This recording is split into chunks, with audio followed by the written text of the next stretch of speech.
Welcome to another episode of Tactical Tuesday with Modern Milsim. Through this podcast, we will bring you real-world tactics, techniques, and procedures that will enable you to succeed on the Milsim battlefield. It's time to make ready.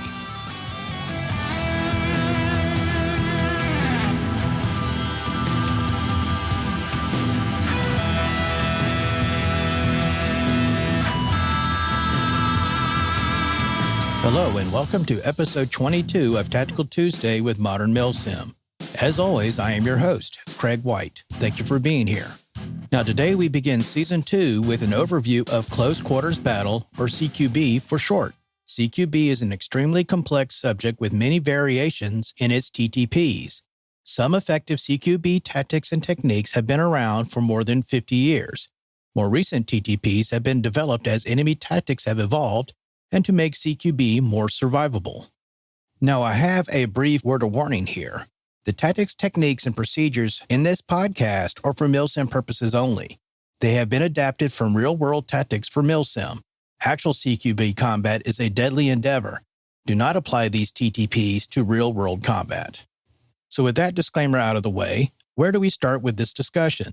Well, the first thing we need to do is define CQB.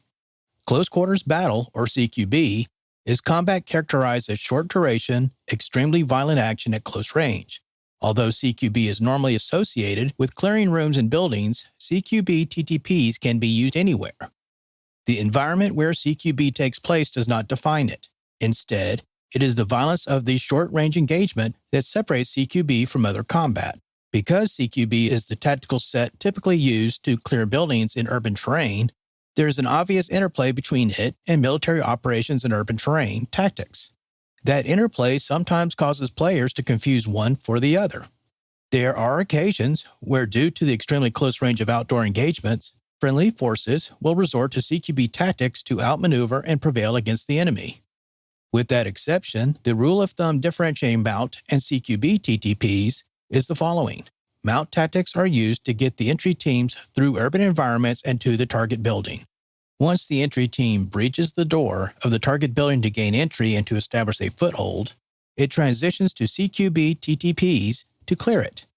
The objective is to seize and clear the building. CQB is the way to do it. During this discussion, I want to make sure that we are all using the same CQB terms and definitions. I think if everyone is on the same page concerning what various CQB terms of art mean, it will allow you to gain greater understanding of the concepts that make up CQB TTPs. So let's talk about angles of attack and angles of exposure. Central to the successful application of CQB TTPs is situational awareness. And when I say situational awareness in this context, I'm talking about hyper-awareness. Visualize yourself in a complex building interior. In an outdoor environment, the threats, other than air or fires, come at you in essentially two dimensions. In CQB, the threats can not only come at you in two dimensions, but also from above or below. As such, your situational awareness is not a 360-degree circle, you are in a 360-degree sphere. You and every other member of the entry team must identify both angles of attack and angles of exposure to your positions in a fluid environment where these angles change according not only to your movement, but also to that of the enemy. Angles of attack are defined as angles that team members can cover with fire and through which team members can also attack the enemy. In contrast, angles of exposure are angles from which you or your entry team may be attacked by the enemy. These two types of angles exist in every combat situation, but they become acutely important inside buildings because the close quarters reduce the reaction times needed to respond to threats. Keep in mind that angles of attack and angles of exposure are not the same thing. This is especially applicable when you apply diminishing sectors or slicing the pie techniques. You can be exposing your leg or other parts of your body to the enemy incoming fire before you're even able to acquire the enemy. CQB is about using angles in an environment to place yourself in a more advantageous position than the enemy. As such, each member of the entry team needs to constantly calculate angles of attack to ensure that any given moment, he or she will have a better angle of attack and line of fire on a potential enemy than a potential enemy will have on him or her. Combining multiple advantageous angles of attack with speed, surprise, and violence of action, while reducing your angles of exposure, will interfere with the enemy's decision-making process and increase the likelihood of success in clearing the target room. Using angles in the CQB environment to maximize you and your team's situational awareness and to maximize your own is key to success while employing CQB room, hallway, and staircase clearing methodology. When it comes to clearing buildings, a platoon needs to be divided into 3 separate elements. They are the assault, support, and security elements. With your typical platoon, each squad assumes one of these roles. The squad acting as the assault element is typically divided into 2 fire teams that act as an entry team. The assault element is tasked with actively clearing the building of enemy forces, including clearing rooms, hallways, and stairways. Since agility and the ability to recognize and utilize angles are the assault team's bread and butter, its members should utilize rifles and/or submachine guns. Support gunners need to be relegated to the support or security elements. Normally, entry teams should consist of 4 members. Should an entry team consist of 5 or 6 members, no more than 4 should enter a medium-sized room. The remaining entry team members should remain outside of the target room and act as either additional security or as an additional door breacher. Each team member is identified by his or her position in the entry team stack, moving from the front to the rear. The first man in the stack is the point or first man. The second person in the stack is the second man. The third person in the stack is the third man, and the fourth man in the stack is the security or fourth man. In a 4-man entry team stack, the first or point man should be the entry team's best reflexive shooter. The second man position should be filled by the team's next best shooter. The entry team leader should fill the third man position, followed by the fourth man should be the entry team's breacher or grenadier. The support element should consist of at least 1 support weapon gunner and a medic. With the exception of entry team leaders, any other specialist in the squad should also be part of the support element. The support element follows behind the assault element after the initial breach of the target building. It is intended to provide medical and fire support to members of the assault element. It is often also tasked with hallway security as the assault team clears rooms. Finally, the security team is responsible for clearing the approaches to the building breach point. Once the assault and support elements enter the target building, the security element should leave a buddy pair behind to secure the entry point. The remaining members of the security element should follow behind the support element. The security element is then tasked with holding security on all critical danger areas that are not within the target room, including stairs and hallway junctures, while the assault and support elements are clearing the building ahead of them. Although there are myriad variations of room entry techniques, they essentially boil down into 3 different categories: dynamic room entry, deliberate room entry, and limited penetration room entry. Be advised that there are many variations among these room entry techniques, based primarily on adapting techniques from one room clearing method to another. Room clearing methods based on a mix of techniques from dynamic entry, deliberate, or limited penetration are often referred to as hybrid room clearing methods. The first CQB method or technique is dynamic room entry. This is the method of which many of us are familiar. For you military veterans out there, this method is the underpinning of Battle Drill 6. Dynamic room entry relies primarily on speed, surprise, and violence of action. It uses lateral separation of entry team members and triangulation of friendly fire to achieve its goals. The main advantage of dynamic room entry is when the entry team breaches a room containing inexperienced players and/or where it is able to achieve surprise during the breach. The main disadvantages of dynamic room entry is its lessened effectiveness once the initial breach occurs. The likelihood that enemy in rooms adjacent to the target room will become aware of the entry team's presence and will likely counterattack, and the inherent risk of immediately entering a target room potentially filled with a reinforced or dug-in enemy. Although some variations of this technique utilize a 2-man element to clear rooms, my experience has shown that a 4-man entry team is the minimal effective size needed to effectively clear occupied, medium-sized rooms using this technique. 2 or more entry teams may be needed for larger rooms. For small rooms that are less than 50 square feet, usually a 2-man element is sufficient. As indicated earlier in this episode, dynamic room entry is guided by 3 primary principles. They are speed, surprise, and violence of action. So let's talk about speed first. Dynamic entry requires speed to achieve its goals. The entry team must maintain initiative as it clears the room. This is to keep the enemy reacting to your actions instead of you reacting to theirs. That being said, smoothness of movement is more important to dynamic room entry than speed for its own sake. The momentum of the entry team keeps the pressure on the enemy, keeps the enemy unbalanced, and helps to prevent it from adapting to the attack. Speed also helps the entry team achieve and maintain initiative by outpacing the enemy. Then there is surprise. The objective of dynamic room entry is to complete all offensive actions and to clear the room before the enemy can react. As a corollary to this principle, stealthy approach to the entry point assists in gaining the initiative and maintaining surprise once breach of the target room begins. Surprise can be achieved through rapid execution, shock, and deception. Surprise is especially critical during the initial stages of dynamic room entry because it helps the entry team gain the initiative during the first seconds of the breach. Remember that combining speed and momentum with violence of action can often result in a surprised enemy. Surprise will help establish relative superiority over enemy in the target room. An unexpected and overwhelming attack into the target room can prevent the enemy from adjusting to the attack and/or implementing an effective defense.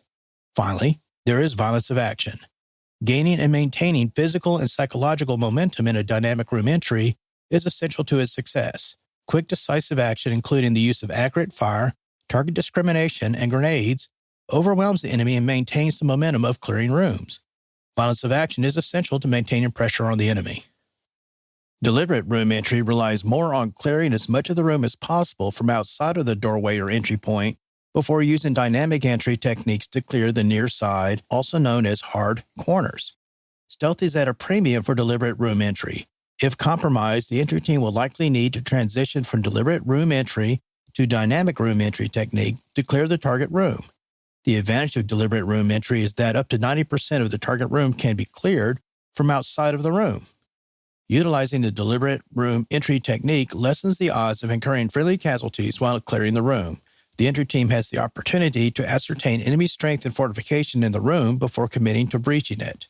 The disadvantage of deliberate room entry technique is that the entry team is vulnerable to attacks while it is in the hallway and that the point man is exposed to potential enemy fire while he sweeps across the doorway or entry point to clear most of the target room.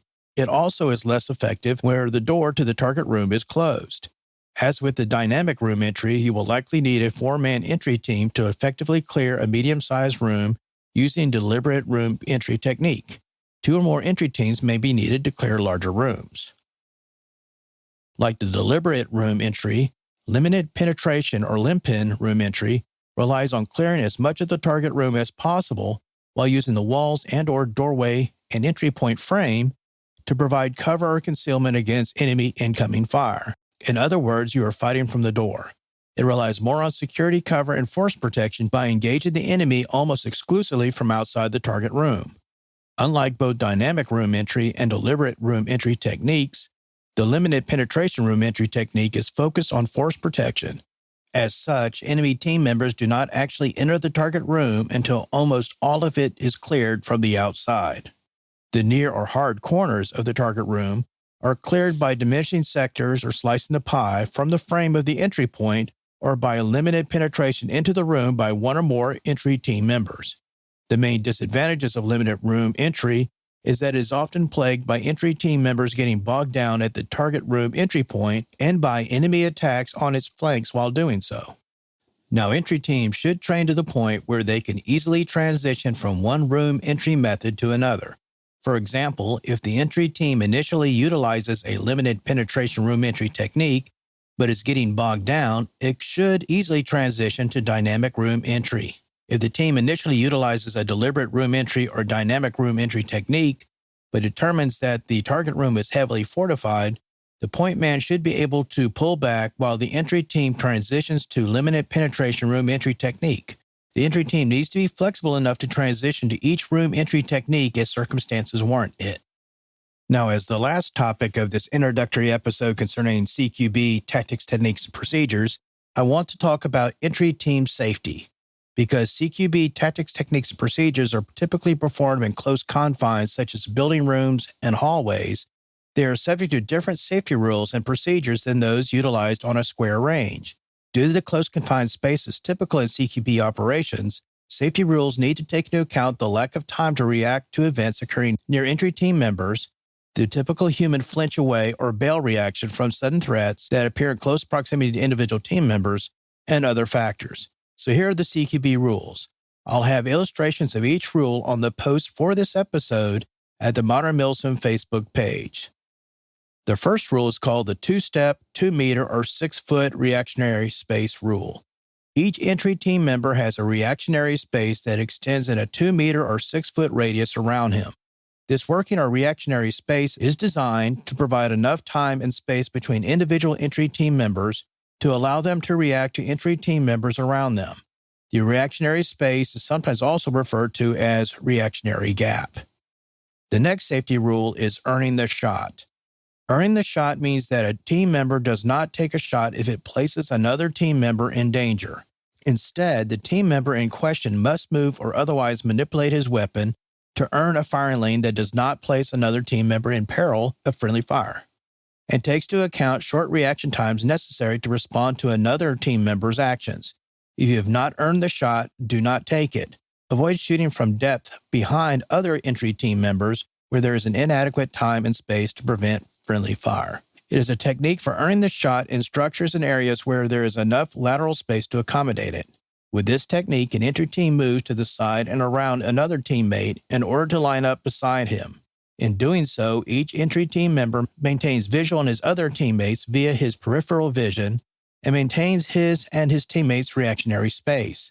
The position of both team members on line with each other prevent them from firing on each other unless one of them moves forward past the other and intrudes into the other teammate's firing lane. It also limits the possibility of another team member moving or flinching into the firing lane of an adjacent team member.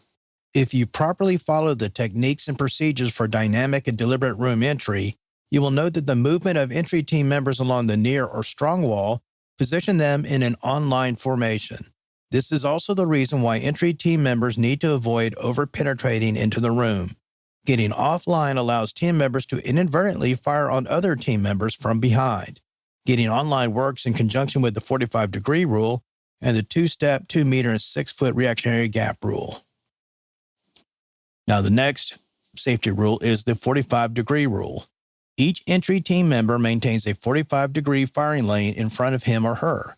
At no time does an entry team member allow another entry team member to enter into his field of fire, nor does he allow his 45-degree field of fire to intersect with another team member. This rule works to limit left and right movement of each team member's field of fire. It also prevents an entry team member from masking or blocking fire of other team members against a target. Next, we have the 2-meter to target rule. Team members need to maintain a 2-meter or 6-foot standoff distance between the shooting team member and his target. Closing with the target, especially within 2 meters of him, places that team member in danger of being hit by fire from other team members on that target because of the shooting team member's proximity to the target and likely masking or blocking of other team members' fire. Remember, you always want to have 2 or more guns on any given target. 2 guns are 1, 1 is none.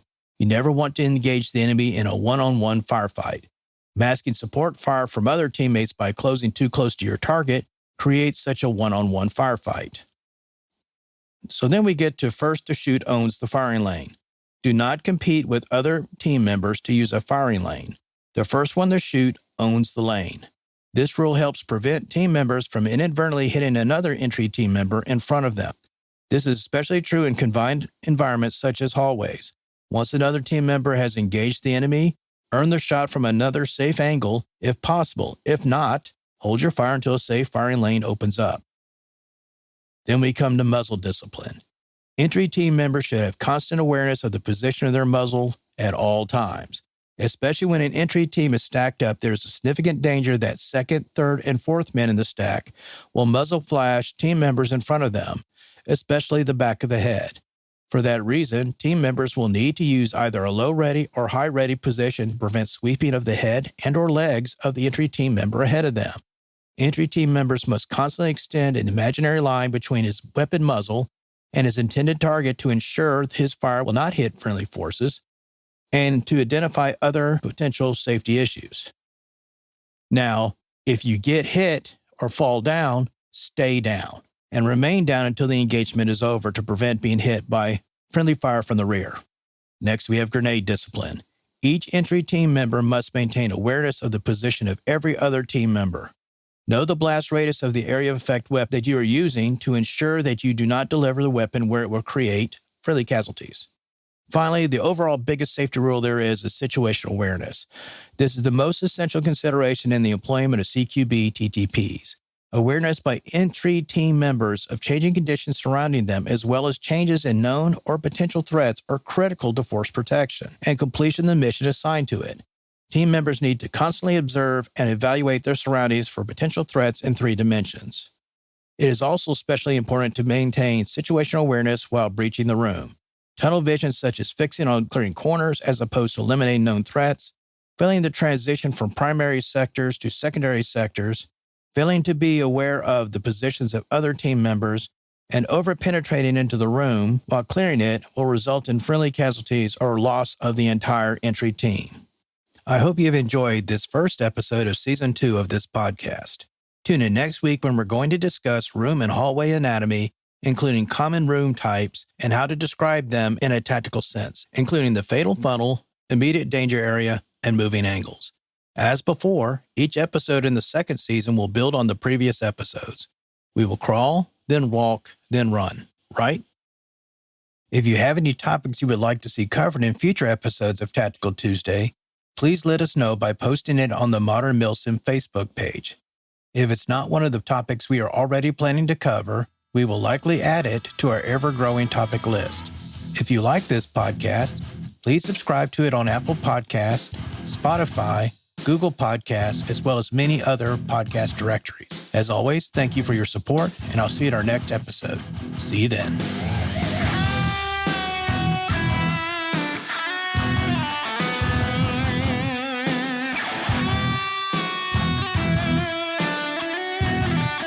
To our listeners out there, thank you for tuning in, and I look forward to providing you with new episodes every 2 weeks.